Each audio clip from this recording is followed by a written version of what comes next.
Bonjour à tous. Je dirais que c'est un réel plaisir de passer encore une fois de plus vous dire bonjour. Hier, ça faisait une semaine exactement que l'incident est arrivé. Je vais passer voir là où la roquette est tombée. Mais sachez une chose, c'est ceux qui sont là pour vous protéger en fait, qui ont malheureusement fait l'incident. Parce que vous les voyez postés autour, ils vous fatiguent beaucoup sûrement ces derniers temps chaque matin. Parce qu'ils ont renforcé la sécurité depuis plusieurs mois, qui amène beaucoup de fouilles et de désagréments. Mais c'est pour vous. C'est pour que quelqu'un ne puisse pas venir vous faire du mal ici, parce que vous êtes très important, c'est un lieu stratégique. C'est dans le cadre de leur élève que, en voulant vérifier un certain nombre de choses, malheureusement, donc, quelqu'un a fait partir le coup. Et ceux-là qui étaient à côté là-bas et celui qui a actionné ont été blessés aussi. Donc ils ont été transportés à Yalgado ce jour-là. Dieu merci, ils ont quitté Yalgado. Avec quelques séquelles bien sûr, parce que la roquette ça ne pardonne pas, notamment au niveau de la main. Malheureusement la roquette s'est dirigée dans la cour de la RTB ici. Et on peut rendre encore grâce à Dieu parce qu'il n'y a pas eu de victimes en tant que telles. Il y a eu 2 blessés pris en charge par l'infirmerie de la présidence. Immédiatement, l'aide des camps après le conseil a pu venir aussi constater les dégâts et me rendre compte donc, de la situation des blessés qui étaient stables. J'espère qu'ils vont encore mieux. En tant que civil, c'est normal. Les traumatismes, vous n'avez jamais entendu une roquette détonner à côté. Encore que vous soyez comme une cible, ça se comprend. On a mis en place une équipe de psychologues pour essayer de prendre en charge notamment ces 2 blessés-là et tout le personnel. Ce n'est pas fait à dessein contre vous. Voilà, c'est juste un incident, ça arrive. Dans le maniement des larmes, ça arrive toujours. Voilà pourquoi ce qu'on appelle dans l'ISTC chez nous, il y a des règles. Voilà. Malheureusement, des incidents peuvent arriver, ça arrive toujours. Et souvent même c'est malheureux. Donc là, on peut rendre grâce à Dieu qu'il n'y a pas eu vraiment de mort. Et tous les blessés sont en train de recouvrir la santé. On dit Dieu merci.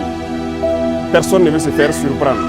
Donc quand une relève arrive là, chacun veut vérifier que ces instruments de travail là marchent très bien. C'est normal, c'est logique. Voilà. Mais nous sommes en ville et ces incidents ne doivent pas arriver en ville. Donc ne soyez pas plus apeurés que ça. Et j'espère que la tension est en train de baisser. On a duré avant de venir vous voir parce que, avec juste raison, on pourrait vous expliquer le pourquoi. Sinon dès le lendemain on pourrait venir vous voir. Mais on a fait sciemment et je pense que vous comprendrez. Voilà, vous aurez l'occasion de poser vos questions éventuellement et qu'on pourrait répondre. On va causer à bâton rompu pour vous déstresser un peu parce que depuis là je vois qu'il y a tellement d'informations qui fusent partout et vous-même vous posez des questions aussi. Excellent, bonjour, ça allait bien. Je vous en prie. Justement par rapport à l'incident qui s'est déroulé mercredi, je crois qu'il n'en fallait pas plus pour alimenter les réseaux sociaux et même certains médias qui parlent de mutinerie des hommes et de votre probable fuite vers une destination inconnue. Que s'est passé exactement?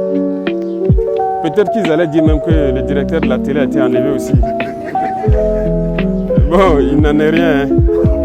Voilà. Et souvent, on a l'habitude de dire un certain nombre de termes, les gens disent de ne pas le dire. Mais la réalité est là, en fait. Voilà, il y a des apatrides, il y a des ennemis de la nation. Et il y a un discours de Sankara que je vois que vous avez fait passer la dernière fois que je suivais. C'est d'actualité, c'est comme si nous sommes aujourd'hui et qu'il est en train de parler, en fait. Voilà, c'est ça la réalité. Il n'en est absolument rien. Nous sommes là et chacun devrait faire attention ce jour-là. L'incident s'est passé pendant qu'on était en conseil. Et si les gens avaient fui, est-ce qu'après le conseil, il y aurait eu un point de presse? Il y a eu un point de presse, non? Mais comme ils ont l'habitude de mentir, comme ils respirent, ils essaient d'embobiner les gens. Ces individus-là, il ne faut pas les écouter. Hein. Ils veulent distraire les gens. C'est rien d'important. Nous, on ne fuit pas. Jamais. Nous sommes soldats et ça, c'est la dernière des choses qui vient en tête. On ne recule pas, on n'abandonne pas. Et on ne s'agenouille devant personne, à part nos parents et Dieu. Donc ça, c'est notre mentalité comme ça. Ils ont raconté tout ce qu'ils veulent et on les regardait. Justement à cause de ça qu'on n'est pas venu très tôt.